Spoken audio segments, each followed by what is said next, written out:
But Horton, stop laughing. In the story, you have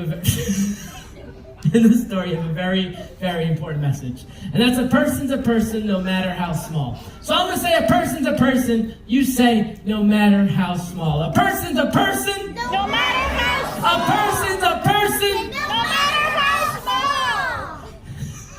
small. It's time to read the story, folks. We're reading Horton Hears A Who by Dr. Seuss, everyone. Here we go.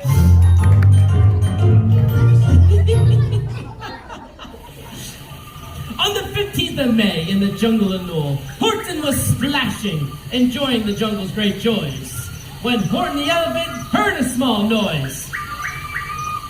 So Horton stopped splashing and looked towards the sound. That's funny, thought Horton. There's no one around. And then he heard it again, as if some tiny person were calling for help. I'll help you, said Horton. But who are you? Where? Horton looked and looked, but could see nothing there, but a small speck of dust blowing past through the air. 8 years of drama school to be a speck of dust.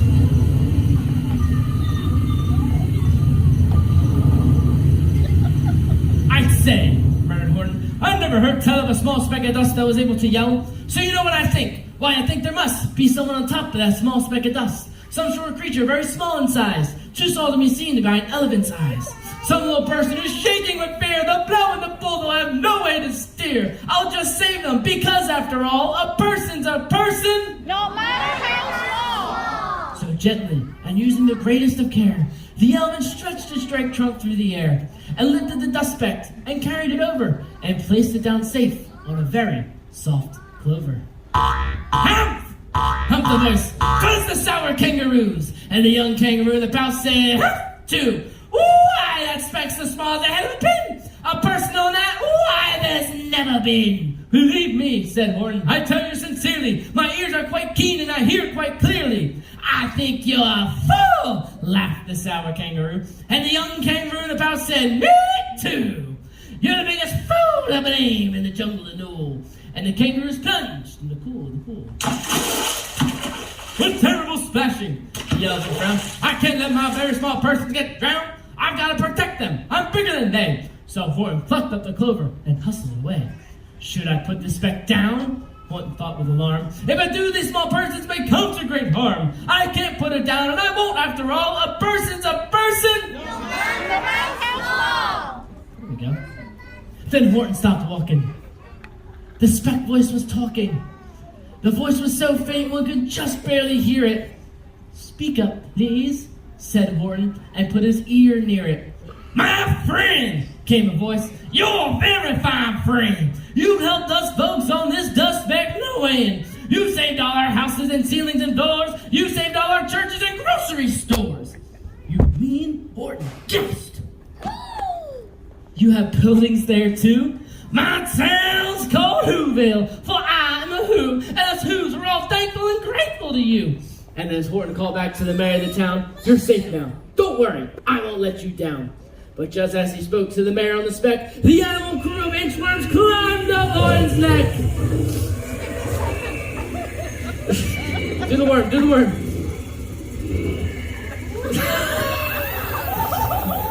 The animals came shouting, what rat? The elephant's talking to who's who are not. They snatched Horton's clover and carried it off to a black-bottom eagle named Vlad Vladikoff.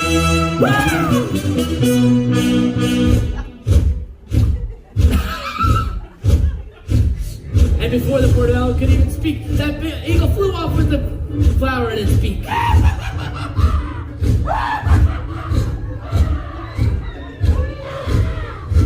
Run, Horton, run!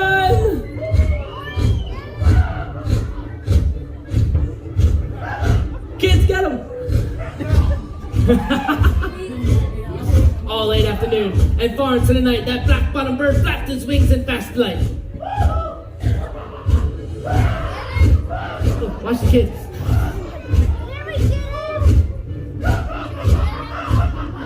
While Horton chased after, with groans over stones, that tattered one's toenails and battered one's bones. And then, please don't harm my little folks who have much right to live as us bigger folks do. But far, far beyond on that eagle kept flapping, and over its shoulder called back, "Quit your yapping! I'll fly through the night. I'm a bird, I don't mind it. I'll hide this tomorrow, but you'll never find it." And at 6:56 the next morning it did it. It sure was a terrible place that it hit it. It let that small clover drop somewhere in a great patch of clovers. Hands up, clovers, clovers, clovers. Whoosh, whoosh, 100 miles wide. "Fine that," sneered the bird, "but I think you will fail." And it left with the flip of its black bottom tail.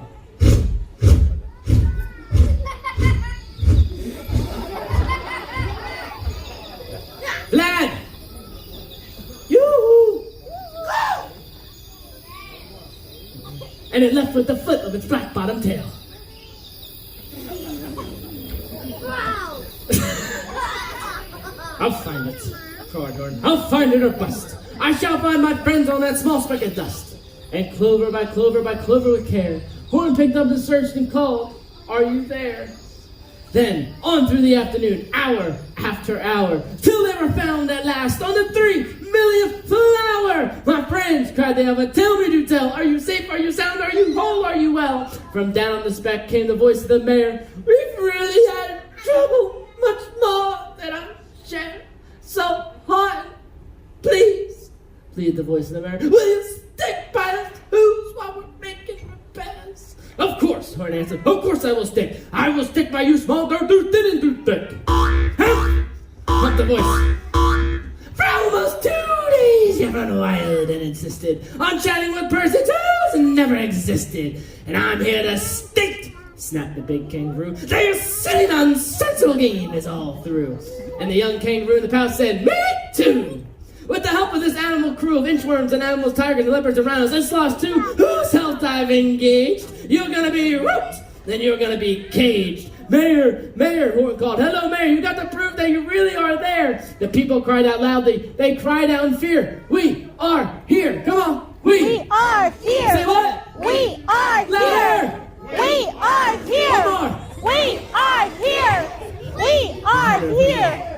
The elephant smiled. here. That was clear as a bell. "You kangaroos surely heard that as well." "I heard no small voices, and you didn't either." And the young kangaroo in the pouch said, "Me neither." "Let's go," they shouted, and caged the big moat, wrapped Horton up with 10 miles of rope. Horton fought back as they started to haul Horton into a cage, but managed to call to the mayor, "Don't give up, I believe in you all. A person's a person." No matter how The mayor grabbed the small. tom-tom and started to smack it, and all over Whoville they whooped up a racket. Whoop up a racket, whoop up a racket, everyone, whoop up a racket. They rattled on tin kettles and beat on brass pans, and on garbage pail tops, and on cranberry cans. And Horton called back, "I can hear you just fine, but the kangaroo's ears aren't as strong as mine. Are you sure everyone down in Whoville is working? Quick, hoop through your town. Is there anyone shirking?" Through the town rushed the mayor from the east to the west and back to the east and a cartwheel to the west and a backflip to the east.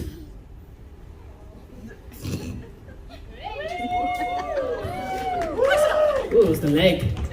And back to the west. And everyone seemed to be doing their best. And just when it felt like it was getting nowhere, and almost about to give up in despair.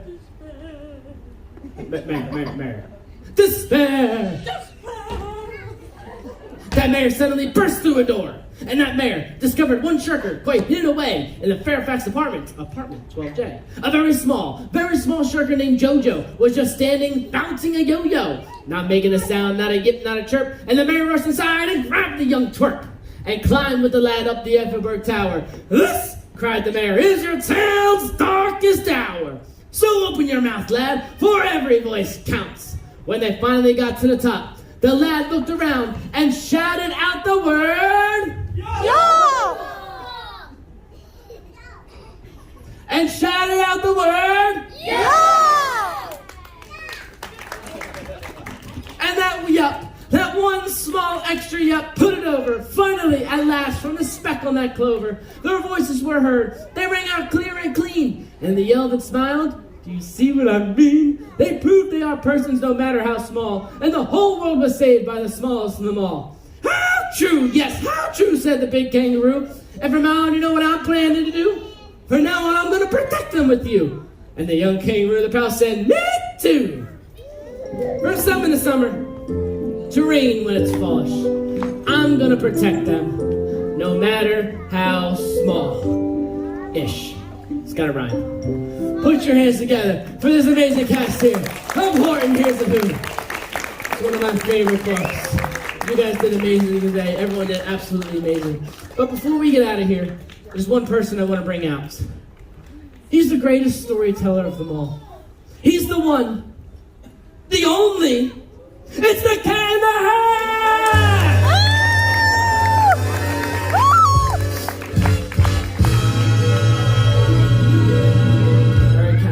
All right. Did you read our story? Did you listen to our story? Okay. Did you enjoy it? Give me an oh yeah if you did. Give me, please. Maybe. Oh no, he's thinking. Oh no, come on. Yes! He loved our story, folks. Thank you for coming out to Dr. Seuss Parade and Story Time. My name is Mike. I'm your cruise director. I'll be seeing you upstairs in just 5 minutes for your Legends of Lido competition, and then later on, World's Ocean Day and our Military Appreciation Gathering. Whatever you choose to do, have an amazing day, and I'll see y'all around the ship. Bye, everybody! Come on, Cat. We gotta go.